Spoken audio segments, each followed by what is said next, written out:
My favorite way to kind of like help people understand culture is honestly through the metaphor of a garden. So just think about your business and your culture is your garden.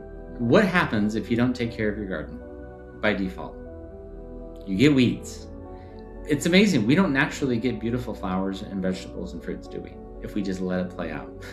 The only way we get those positive things is if we're constantly watering, fertilizing, weeding the garden. That's how a culture is. So it's amazing how many leaders just say, I've told you what our core values are, and they walk away, or they put them on the wall, or they put them in a PMP manual. And then they wonder why it's not better. Well, it's because you're doing nothing to water, fertilize, weed out problems. Most leaders are told to be decisive, confident, and unshakable. But here's what they're not told: that leadership is emotional labor, that burnout does not announce itself, and that most of the performance problems aren't actually performance problems at all. They're actually people's problems disguised. Today's guest works exactly at that intersection where business pressure meets human reality. Landon Kirk is an executive coach, chief people officer, multi site healthcare leader, and licensed clinical social worker. He's worked with leaders carrying real weight, not just revenue, but responsibility for people, culture, and outcomes that actually affect lives. This episode is about executive coaching, not the performative version, the real version, the kind that leaders need to clearly think under pressure. Leading humans, not organizational charts, and building cultures that don't quietly break down on the way up to success. If you're leading people, this one's for you. Welcome, Landon. Thank you so much. I appreciate you having me. Now, leaders today feel more exhausted than ever, I would say, but it's not just the workload. What do you feel has actually changed in the workforce today? Oh my gosh, I think so many things. I think our workforce dynamics have changed quite a bit. Like this, we had the boomers and then you have the Gen X, but then it seems like these generations have just changed rapidly. And there's a lot to like. One of my favorite things about this generation is actually helping leaders lean in and connect to this workforce because they want transparency and they want immediacy and they want to be part of solutions. And I think that's just an exciting challenge in a lot of ways, but also just the political climate, where we work, and there's tariffs and there's COVID events and there's economic threats. And so it's not easy to be a leader right now.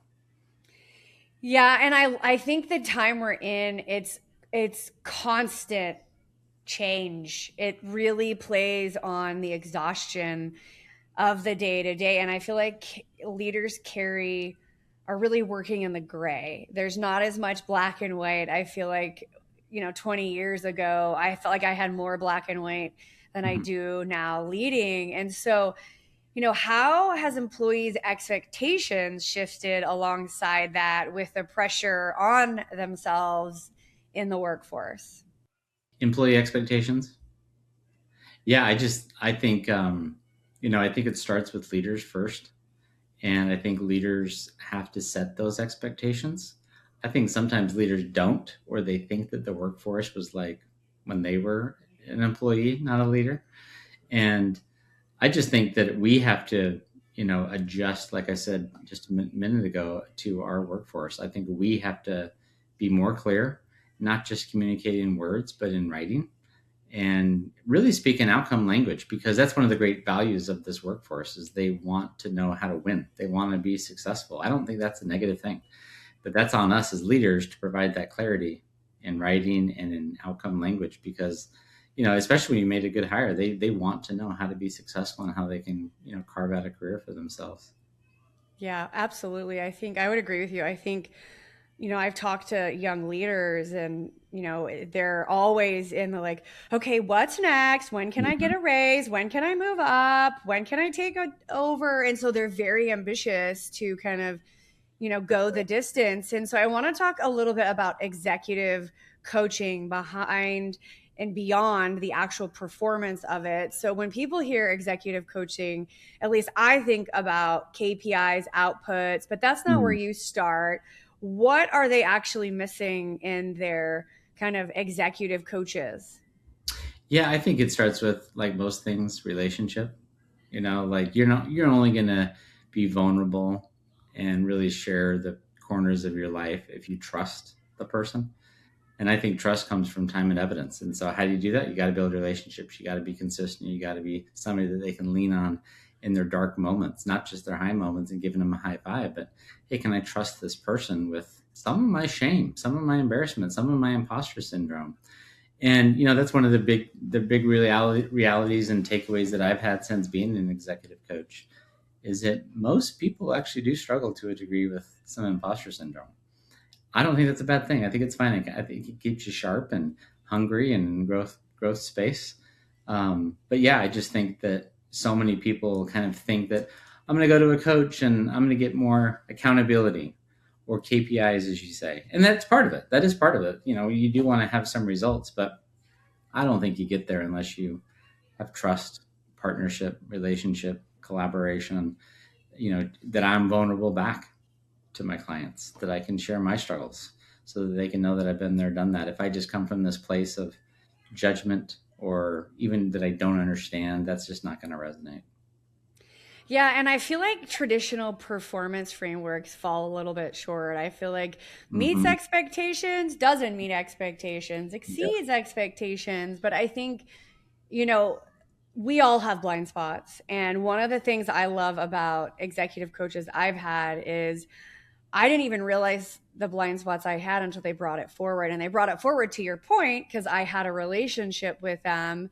And, they were able to pull that out. And so, I think those internal narratives that we kind of tell ourselves really affect the external outcomes It and how does. we perform. And so, maybe the question is, how do you see them affecting external outcomes in the workforce?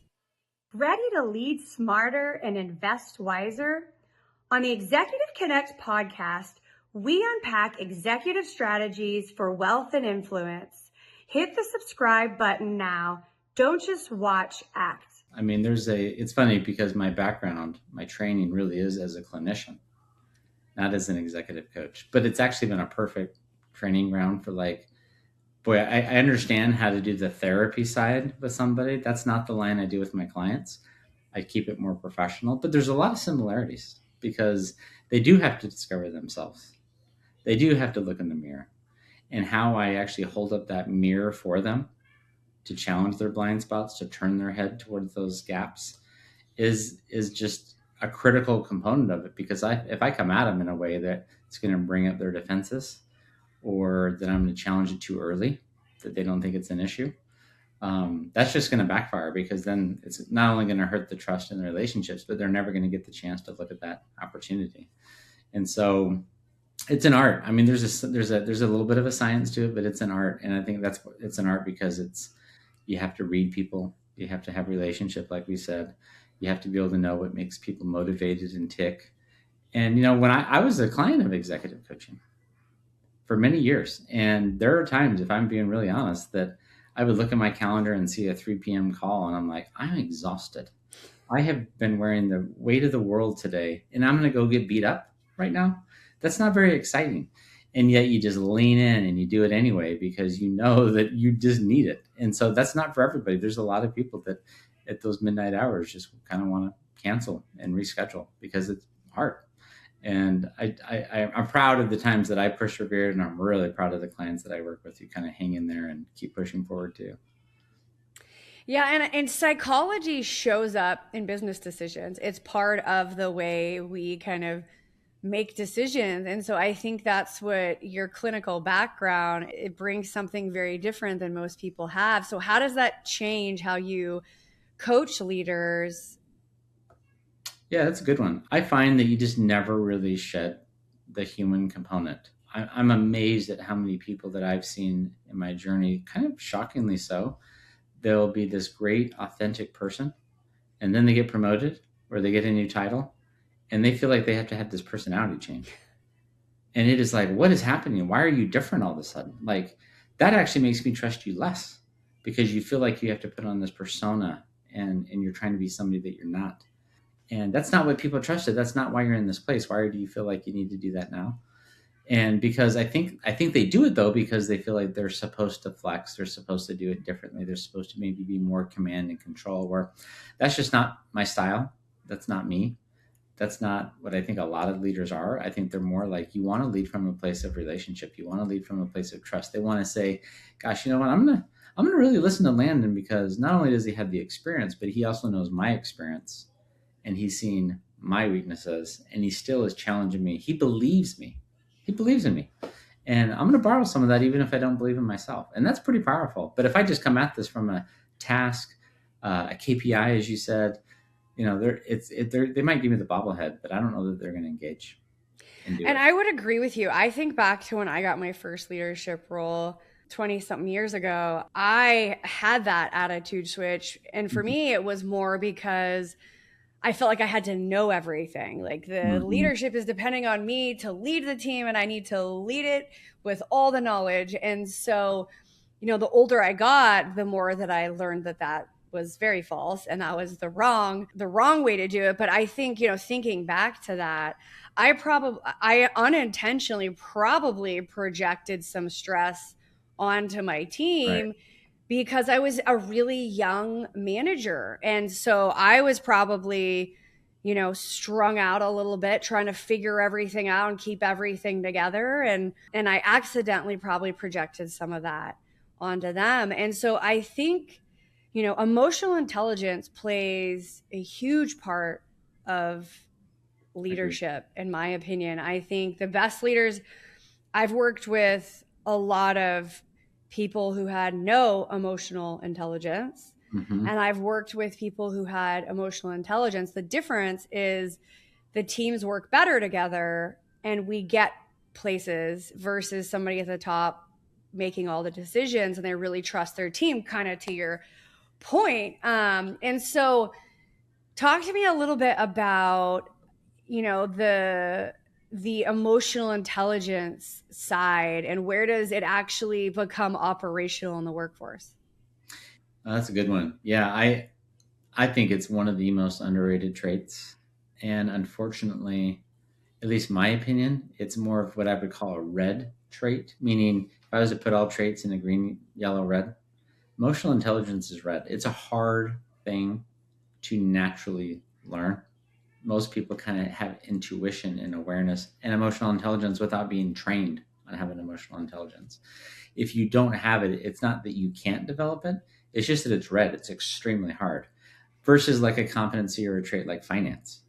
If you don't know that, we can teach you and you can learn that. But emotional intelligence is much more complicated. So leaders that don't have it usually do struggle because they don't know how to have that relationship. They don't know how to read the room. They don't know how to lead differently. They don't know how to flex their style. If the team is maybe overwhelmed or unmotivated, somebody with EQ can read that and say, gosh, what does the team need from me today? How do I flex my style? How do I maybe come at it with a different approach? And that's a hard call to somebody who's in leadership if they don't have emotional intelligence. So I would just caution leaders who are promoting people into places of leadership to really be very clear what are the traits and the competencies you need. Because if you put somebody in a role that does need emotional intelligence and they don't have it, I feel like you're going to be set up to fail. And And that team, I love that you said that, because I think about in my situation, I was a doer, an engineer, and I was good at doing, and they're like, "Oh, she's going to be great at leading." Mhm. And I had no training. And Yeah. so that was kind of my second role in engineering. But it was interesting to me. I was lucky enough that I had emotional intelligence and I understood things like empathy and pieces of what I think there's 26 different Mhm. like EQ traits or whatever there are. And I see these people that are in management roles that have no Yep. emotional intelligence. And when the pandemic happened, and I knew people that worked for people without emotional intelligence, their teams just crumbled in though because their people were already stressed anyway, That's and right. then compounding, a person without emotional intelligence that's stressed. And so I want to talk a little bit about kind of high stakes systems. Mm. You operated in healthcare. Decisions aren't abstract, they really impact people's lives. So how does leadership change in that environment. That's a good one. Yeah, especially when there's lives at stake, right? We're not making widgets. We're not pulling levers on a machine. We are literally trying to help people. And so I think you just zoom out as a leader and you say, what is our product? What are we doing? And for me, it was like our product is our people. That's our product. Like we are going to try to create change through people, in people. And so how do we do that? I think you have to do that by having a higher standard for who you let in the door, what your culture is really going to be. So people ask me all the time after, being a chief people officer for so many years, do I need a chief people officer? And I'll say, I don't know. How important is the culture to your outcomes? Oh, that's a good question. It's really important. Well, tell me why. And so as we start to unpack it, if you can be on headphones on a factory line, I'm not sure you need a chief people officer. But if you're actually trying to create change through humans, which is your workforce, there's probably a higher standard for your HR team, your chief people team, because they have to be so careful about who they're letting in the organization, who has access to your clients, how are they creating that change. And then the leaders over those people, that's even more of a standard because they have to be so attuned. They have to have great emotional intelligence. They have to know how to lead people. They have to know when somebody's ready to tap out or snap. So I can read that, and maybe they're getting red and like, okay, I need to pull this person, off treatment because they're going to blow a gasket soon. But I can read that because I have emotional intelligence. And if you don't have that, you're in trouble. And I agree. I think when systems are under stress, people often make bad choices sometimes because they're not in Exactly. their rational mind, if that's the right term. But there's like in healthcare and in hospitals, you're teaching people to lead decisions where there's no room for error and where people's lives are at stake. And so I think about, when I was younger, we had to practice fire drills in, elementary school if something were to happen. And so I was practicing and training for what should happen. I think about like in healthcare, I always feel like they're really practiced and really organized. So if there was something that happened, they knew, who to call, how to escalate it, what's the next line of defense. So what lessons would you say transfer from healthcare into Hmm. other industries? That's a good one. I think the things we've talked about transfer. I mean, I have clients in every industry, whether that's manufacturing, marketing, finance, construction, law, medical, behavioral healthcare. I still think I stand by what I said. Relationships are still going to be who people follow, not just the subject matter expert, not just the person who's been the ultimate contributor, but somebody who's literally going to care about them as a person. We know it's cliche, it's been said a million times, but it's still true. People really don't care how much you know until they know how much you care. Like they're not going to follow that until they know that. And so you being attuned to that and just being aware of that and caring about them as a person, as well as, of course, their performance is just a huge part of it. And I think I've been a little stunned. That is not natural for some people. I think that they have been rewarded their whole life for being the contributor, for being the tiger just to get things done, to not necessarily worry about how they're impacting people as they're winning. And then they get promoted. And then they don't know what to do to lead people other than to kind of be the taskmaster and to drive and drive. And then they wonder why people don't follow. And so that's just been I think that's been one of my lessons learned is like, wow, some people have just never really learned leadership. And so that's a common ask is like, hey, can you train our leadership team on like a basic management framework? And some of these people have been in leadership for decades. And they're like, wow, this is profound. I've never heard anything like that. And to me, it's like 101 stuff. And so again, you have different experiences depending on the industries. But I don't think companies invest in leadership enough, leadership development. I just think that they kind of cross their fingers and they promote the high contributor and they just hope it works out. But I think that's a massive mistake. In fact, if I'm pointing the thumb, most of my mistakes in people decisions were not necessarily bad hires. They were over promotions. Yeah. And then you're stuck with two turnovers because now you lost the contributor and you got to find the new leader. And so you got to be really careful about those promotions because I think it's a totally different skill set than the contributor. Yeah, I agree with you. I think about, it's funny, as you're saying that, I'm thinking about, I have this real want to do well and to, I'm very coachable, a very, when a leader tells me, Melissa, you need to do more of this, I'm very coachable. Okay, I'm going to work on this as a leader. And I laugh because so many times in my career, Landon, I've had, 1 month a manager say, okay, Melissa, you're not being tough enough on your staff. Mm-hmm. You're being really empathetic. And the next month they're like, we need you to crack down on everyone. Everyone's like, got to do this thing. So, you know, I want to talk a little bit about burnout. Yeah. And I have had it framed, it being personal. It was my issue. I didn't manage my time well. I didn't take care of myself. I didn't do what I needed to do to not have burnout. And so I know you see this differently. But I guess my question is, should leaders be blaming themselves for Mm. burnout, or should they be kind of looking back to the company that's, asking you to fly on a Sunday to get somewhere Mm. by 8 o'clock in the morning across the globe, and then question you at the end of the week why you're tired.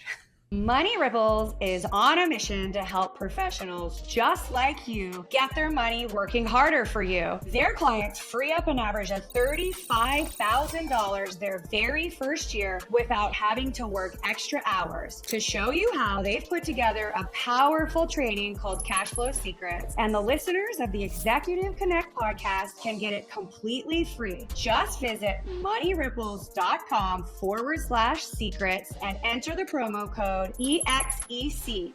Love it. For me, my experience is two words come to mind to answer your question, and that's expectation and success. So what I mean is most people, again, most leaders believe that they're clear in expectations. And I just don't find that to be the case. They're not managing to an outcome, or they have really vague expectations or to-dos, but they're not really managing. This is what success looks like in your role. So some people get burned out because they're working so hard, but they don't know what success is. They don't know if they're winning. They don't. And so I continue to find that young managers, they'll see somebody who's burned out and they think they need a spa day, or they think, here, I'm going to pay for your massage. Those are really nice things to do, and that could temporarily help. But the reality is the burnout's going to be there the next day because we haven't addressed the root problem. And the root problem is that person who's burning out probably needs to have a clearer path of how they can be successful. And they want to know how to win. And I think there's such a great trait for people that are burning out. What is that hidden trait? Because people who don't care, they don't burn out. They don't burn out because they don't care enough to burn out. So we have to kind of channel that noble trait that we're finding in whatever our industry is, that are people that are burning out, and say, boy, this is a person who cares deeply. And so you say, do we blame us as leaders? I think you start with pointing the thumb. I don't think you blame, I don't think you ever blame the employee. I think you say, gosh, what can I do to reframe success for this person? How can I better manage their expectations for their workload or what outcomes are? And that's just been a lot more successful than me than throwing somebody a gift certificate at a spa day. I don't mean to be negative about it.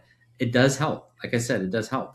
It's quite a gesture too, because you can attune to somebody, you can show that you really value them, but it doesn't solve it systemically. It's going to be right back. And so I think how you solve it is like, let me give you a sustainable, clear job.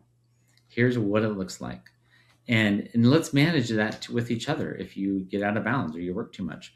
What's powerful that I keep finding is that people then, if they still keep burning out, sometimes they just can't say no to things too. So they Yeah, and say I yes. love that. Yep. I love that. And I think, I would argue that it's a cultural thing. Hmm. And, I've been in organizations where, if you weren't on all the time, sun up to sundown, you weren't doing what you needed to be doing to, Mm-hmm. move the needle or be, a leader in the company. And so I'm curious to get your perspective. I think a lot of companies now are talking about culture. I Mm-hmm. think that's a very popular topic right now, whether it's the hustle culture or we're one family culture or whatever kind of the stories are. And so I want to get your perspective for those that have maybe not the best culture. Yep. What's the fastest way for them to shift the culture? Yes, love that. So I love to talk about this, as you can imagine. My favorite way to kind of like help people understand culture is honestly through the metaphor of a garden. So just think about your business and your culture is your garden. What happens if you don't take care of your garden by default? You get weeds. It's amazing. We don't naturally get beautiful flowers and vegetables and fruits, do we? If we just let it play out. The only way we get those positive things is if we're constantly watering, fertilizing, weeding the garden. That's how a culture is. So it's amazing how many leaders just say, "Hey, I've told you what our core values are," and they walk away, or they put them on the wall, or they put them in a PMP manual, and then they wonder why it's not better. Well, it's because you're doing nothing to water, fertilize, weed out problems. You're letting it play out, and we all know what happens when you do that. The garden is taken over, and nothing productive happens. And so you really have to attend to your culture like you would a garden. It's discipline, it's rewarding things. And so that's my favorite thing to do, is not so much penalize the culture killers. You do have to do that, and you have to be fast to do that, but you have to reward the behavior that you want to be. And you got to do that as publicly as possible. So if you just privately pull somebody inside and say attaboy, that only goes to that person. But if you can publicly recognize and reinforce people that are living the culture, which I like to define the culture of the company is through the core values, because it's such a catchy term, but people don't know what the tangibility of a culture even means. And so I say, well, define it in behavioral terms, which should be your core values. Core values should call people to behavioral expectations that you have. And we're allowed to set those expectations of behavior as leaders. We are. We're allowed to do that. We're allowed to say, we need you to behave like this within our core values. We don't want you to be a robot. We want you to just behave within the guardrails of our core values.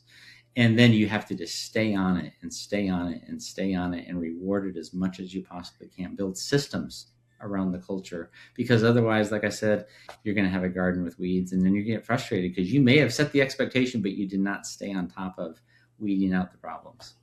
Yep, I absolutely agree. So let's talk about holding authority Hmm. without losing your humanity in the process. And I often find that we have to kind of choose either be human and empathetic with our emotional intelligence and, no problem, you made a mistake, or be kind of that authoritative, kind of personality. So how do you hold the line between both of them?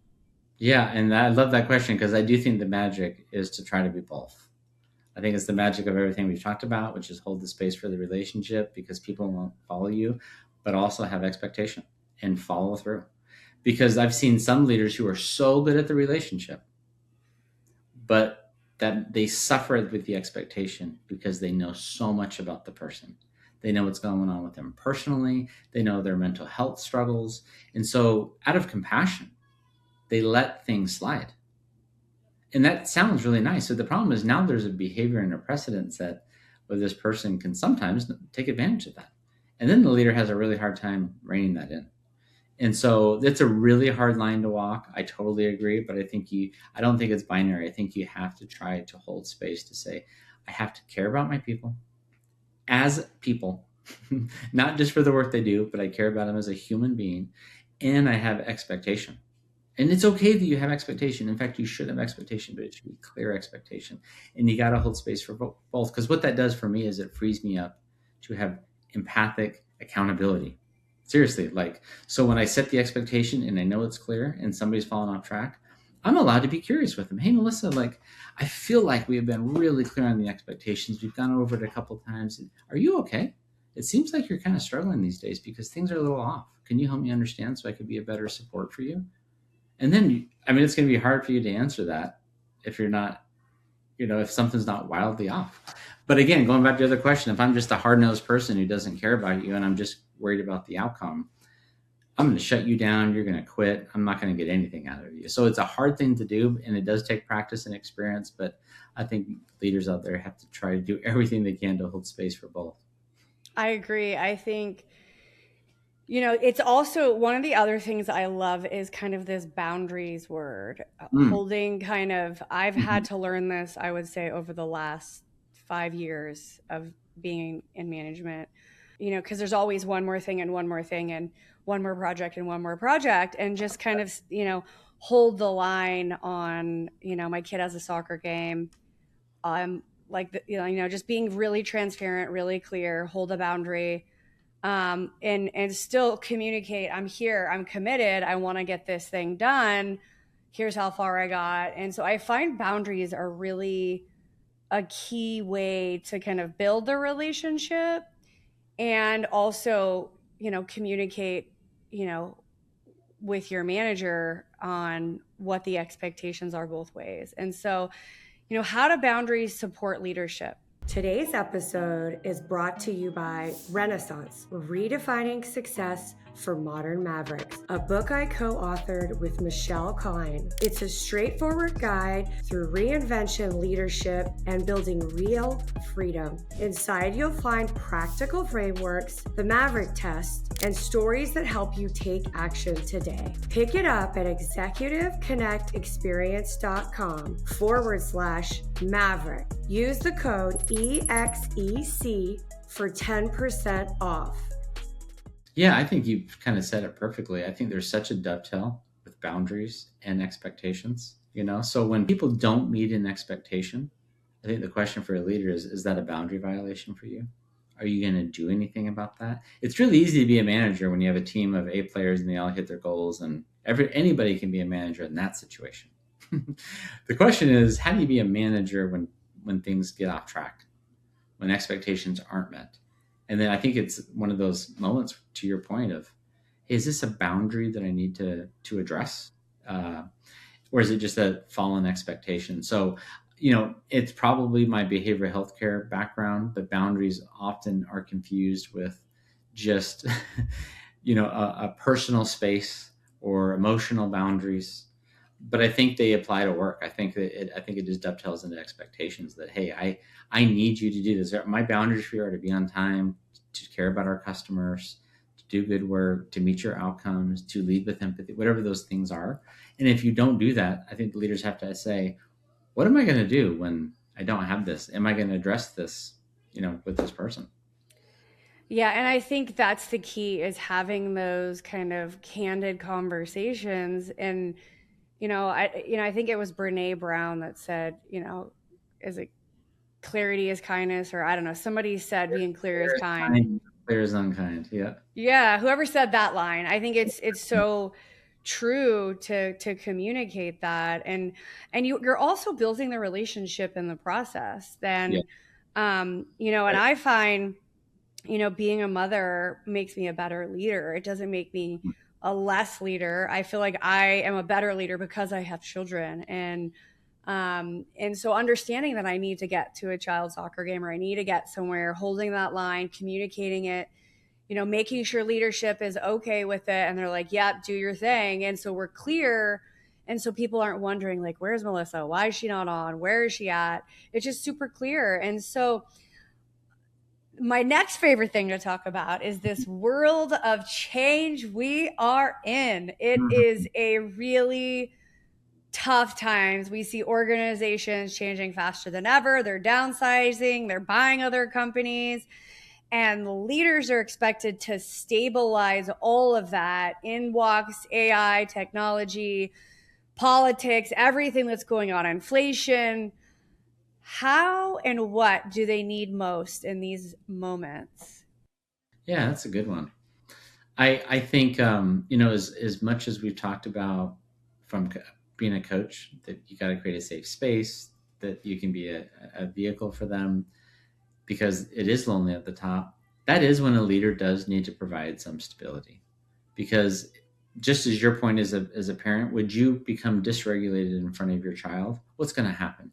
Now, our employees are not our children, but when we are leaders and we kind of lose our minds and we feel unstable and we can't keep it together, that does cascade to our teams. We cannot help but give them angst and anxiety because we are feeling it. So this is where it's like, you got to find your game face. A facade sounds so negative. Whatever you want to call it, game face, facade, you got to put on something where you can emotionally keep it together, go to your head. Some people can't get out of their hearts when they're feeling it. You got to go to your head at sometimes and say, this is a head moment. My team needs me. I've got to be sharp. I got to think clearly. You talked earlier about the brain. I call it your lids being flipped. Our prefrontal cortex, when we're stressed, gets flipped. We don't think clearly. That's where all of our good thinking comes. So try to take a deep breath. If you need to go in the other room because you're not ready. There was a time in my career where there was a decision with the leadership team that I was going to have to be accountable for, roll out the training, make sure that everybody was aligned and followed through. And I didn't actually agree with the very principle we were doing. So what was my job? I had to say, hey, leader, I just need 24 hours to emotionally kind of get my headspace right so that I can own this decision like it's my own. Because if you don't, and if I say things like, well, I wasn't agreeing with this, but so and so, you're just unhealthy. You're not creating a healthy environment. You're damaging the culture. Your job as a leader is to provide that stability. So I do feel strongly about that. I love the question because I think that's I see it even with top executives. They just don't think that they have to be regulated, stable, and that's just a tragedy. I think the whole company is impacted by that. And it's a finesse, right? Like you have loyalty to your employer, you have loyalty to your people. It's like leadership might say, "Hey, Melissa, this is what's going on. Don't say anything." And how you frame that to your staff and kind of that like transparency, trust, feel like, hey, we're working with some things. This is what I think is going to happen.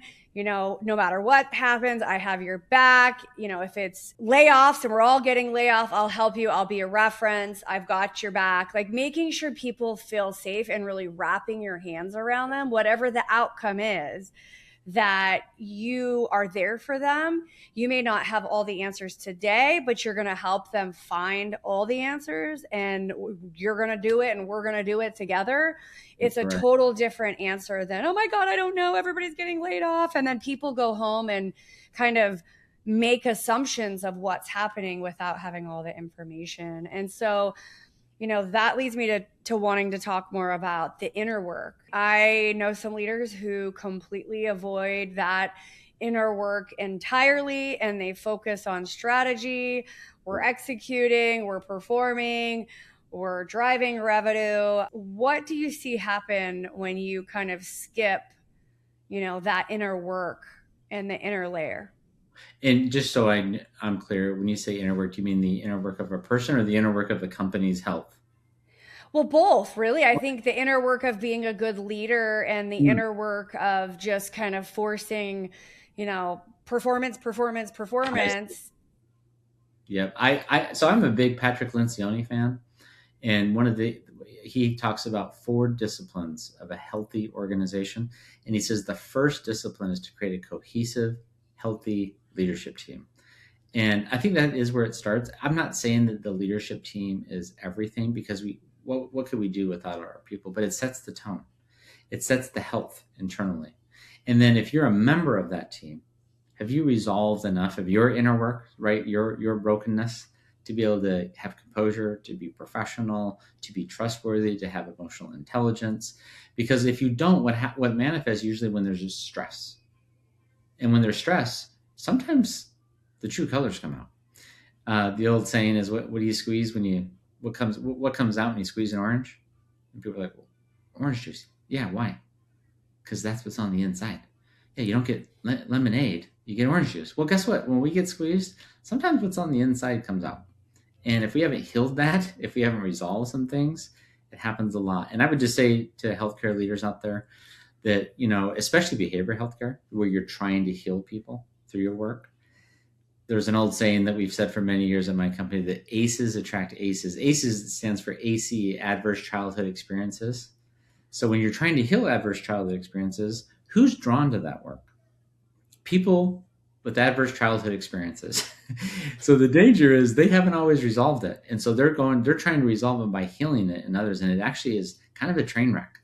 So they have to do their inner work first before they can heal somebody else. You don't heal it through the process of helping somebody. It actually can help, but it doesn't heal you. You have to do that on your own because you're going to be a broken person trying to help another broken person. So there's a lot we could unpack there, but I just feel like, especially in behavioral healthcare, you've got to do your emotional work because you're product people, you're trying to help that. But But I think organizational inner work is like, it starts with the leadership team and then it cascades to every single leader in the organization. And what does a strong leadership team actually look like today? Yeah, I love that. Speaking of Lencioni, he talks about the five dysfunctions of a team, which has been around for 30 years. You got to, and he calls it in a negative term, dysfunctions, because you have to look out for those things. Is there a lack of trust? Is there a lack of conflict? Is there a lack of commitment? Is there a lack of accountability? And finally, is there a lack or inattention to results? You have to look out for those things because you want the opposite. The other underrated thing that I see with when it comes to leadership health is they're not united. I call the term team one. So just as, again, going back to our same metaphor as parents with the child, you would never say, I don't agree with this child, but mom says we got to do this. So here you go. Like, that's super unsettling for the child. The child needs to know you're on the same page. And again, I know our employees aren't kids, but it's the same principle. You leave meetings committed and owning decisions, even if you personally disagree. And I am stunned how that does not happen in many situations. They'll go to their team and they'll say, well, I don't agree with this, but I got to do this. So here you guys go. And they're literally undermining their own authority and their own lack of cohesion with their team, where the decision was started. And they're really dysregulating their own teammates. Like, oh, wow, you guys aren't healthy. So I call it no daylight between you and your teammates, your leadership team.